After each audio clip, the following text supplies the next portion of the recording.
Hello बच्चों, आपका chapter refraction of light यानी प्रकाश का अपवर्तन ख़त्म हो गया है।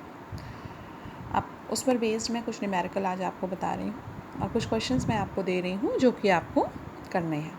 मेरे पिछले वीडियोस को देखिएगा, नोट्स को देखिएगा, उसमें से ढूंढ करके सारे क्वेश्चंस आप लोग करने की कोशिश कीजिएगा। न्यूमेरिकल्स मैं आपको बताती हूँ, आप उसको करिएगा। तो जैसे पहला प्रश्न है हमारा, वायु में प्रकाश की चाल 3 × 10⁸ मीटर प्रति सेकंड है। उस माध्यम में प्रकाश की चाल क्या होगी जिसका वायु के सापेक्ष अपवर्तनांक 1.5 है।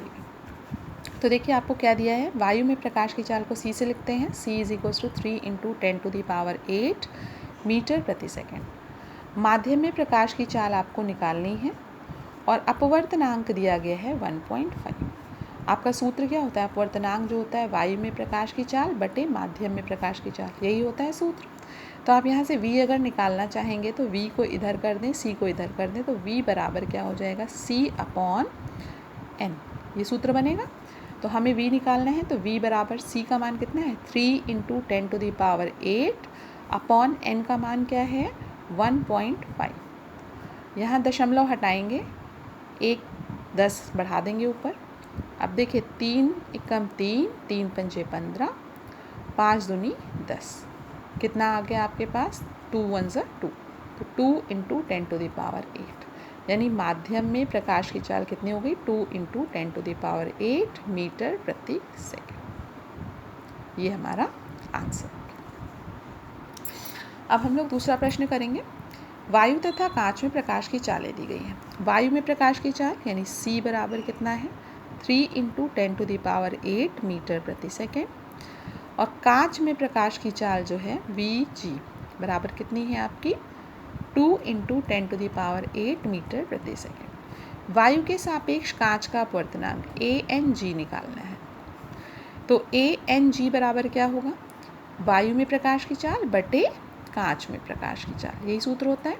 वायु में प्रकाश की चाल है 3 × 10⁸ मीटर प्रति सेकंड बटे 2 × 10⁸ मीटर प्रति सेकंड।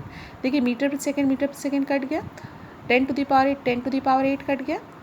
Ang का मान कितना आ गया आपके पास, 3/2।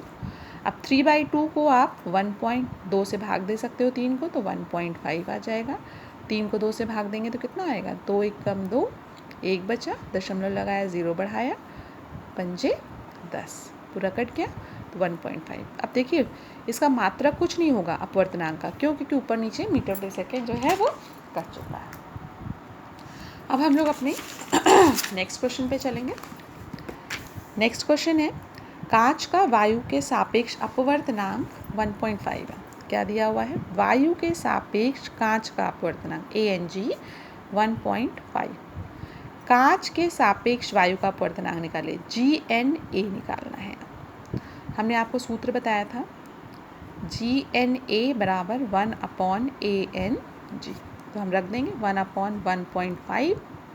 अब नीचे दशमलव है, दशमलव हटाएंगे, एक अंक है इसलिए 1 0 बढ़ा दिया हमने। 5 से काटे, 5 दूनी 10, 5 3 15, कितना आ गया, 2/3। तो Gna बराबर कितना हो गया, 2/3। और अगर इसको आप भाग देना चाहो तो देखिए 3 से 2 को भाग देंगे, पॉइंट लगाया, 0 बढ़ाया, 3 × 6 = 18, फिर 2, 3 × 6 = 18, से 0.66 आता जाएगा, तो 0.67 भी हम लोग इसको लिख सकते हैं। आप 2/3 लिखिए चाहे 0.67 लिखिए, अपवर्तनांक का कुछ मात्रक हमें नहीं लिखना है। चौथा प्रश्न है, वायु के सापेक्ष जल का अपवर्तनांक 4/3 है। सेम क्वेश्चन है, वायु के सापेक्ष जल का अपवर्तनांक AnW बराबर 4/3। जल के सापेक्ष वायु का अपवर्तनांक निकालना है, WNA निकालना है आप, तो WNA कितना हो जाएगा, 1/ANW, यानी 1/4/3, 3 ऊपर चला जाएगा, तो WNA बराबर 3/4। और इसको आप भाग देना चाहते हैं तो 3 को 4 से भाग देंगे, 0.0 बढ़ाया, 4 × 7 = 28 हो गया, कितना बचा, 2, 0 बढ़ाया, 4 × 5 = 20 हो गया, कट गया, तो 0.75 भी हम लिख सकते हैं। अब हमारा नेक्स्ट प्रश्न है, वायु के सापेक्ष जल का अपवर्तनांक दिया है ANW बराबर है 4/3 और वायु के सापेक्ष कांच का अपवर्तनांक भी दिया है ANG बराबर 3/2। पहला आपको जल के सापेक्ष कांच का अपवर्तनांक निकालना। जल के सापेक्ष कांच का हमने आपको ये सूत्र बताया था, WNG निकालना है। तो जिसका निकालना है उसका अपवर्तनांक ऊपर लिखेंगे, जिसके सापेक्ष निकालना है उसका अपवर्तनांक नीचे। तो वायु के सापेक्ष कर लेते हैं। तो ANG का मान कितना है 3/2/4/3। अब देखिए ये 3 कहाँ जाएगा ऊपर और ये 2 कहाँ आएगा नीचे, यानी आपका कितना हो गया 3 × 3/4 × 2। 3 3 कितना हुआ 9/8, ये हो गया। सेकेंड पार्ट आपको क्या निकालना है, कांच के सापेक्ष यानी GN जल का। तो अब हमें जल को ऊपर रखना पड़ेगा, कांच को नीचे रखना पड़ेगा वायु के सापेक्ष। तो वैल्यू पलट जाएगी, ऊपर 4/3 नीचे 3/2। अभी अब 2 ऊपर चला जाएगा और 3 नीचे आ जाएगा। तो 4 × 2/3 × 3 बराबर 8/9। अगला प्रश्न हमारा क्रांतिक कोण से संबंधित है। हमने आपको क्रांतिक कोण भी पढ़ाया है कि वायु के सापेक्ष द्रव का क्रांतिक कोण कितना है। क्रांतिक कोण को हम लोग C से लिखते थे 45 डिग्री। उस द्रव का वायु के सापेक्ष अपवर्तनांक निकालना है। तो अपवर्तनांक के लिए फॉर्मूला हमने बताया था 1/sin C। तो n बराबर 1/sin 45 लिख सकते हैं हम लोग। और sin 45 डिग्री का मान हमने आपको बताया था 1/√2। और √2 हमारा ऊपर चला जाएगा तो क्या आ जाएगा √2। तो n बराबर कितना आ गया √2। तो इस तरह से हम लोग क्या निकाल लेंगे, अपवर्तनांक निकाल लेंगे। अब बच्चों में ये आपको क्वेश्चन, ये जितने भी न्यूमेरिकल्स मैंने आपको बताए हैं वो तो आपको नोट करने ही हैं। साथ ही साथ ये क्वेश्चंस दे रही हूँ जो पिछले वीडियोस पर आधारित हैं, वो आप लोग देख करके इसको करने की कोशिश कीजिएगा। पहला प्रश्न है अपवर्तनांक किसे कहते हैं। दूसरा अपवर्तन के नियम लिखने हैं। तीसरा स्नेल का नियम, जो अपवर्तन का दूसरा नियम है वही स्नेल का नियम कहलाता है, तो वो आपको लिखना है। चौथा अपवर्तनांक का मात्रक लिखना है। अभी मैंने आपको बताया पीछे अपवर्तनांक का कोई मात्रक नहीं होता, तो आप लिखोगे अपवर्तनांक का कोई मात्रक नहीं होता क्योंकि यह शुद्ध निष्पत्ति है।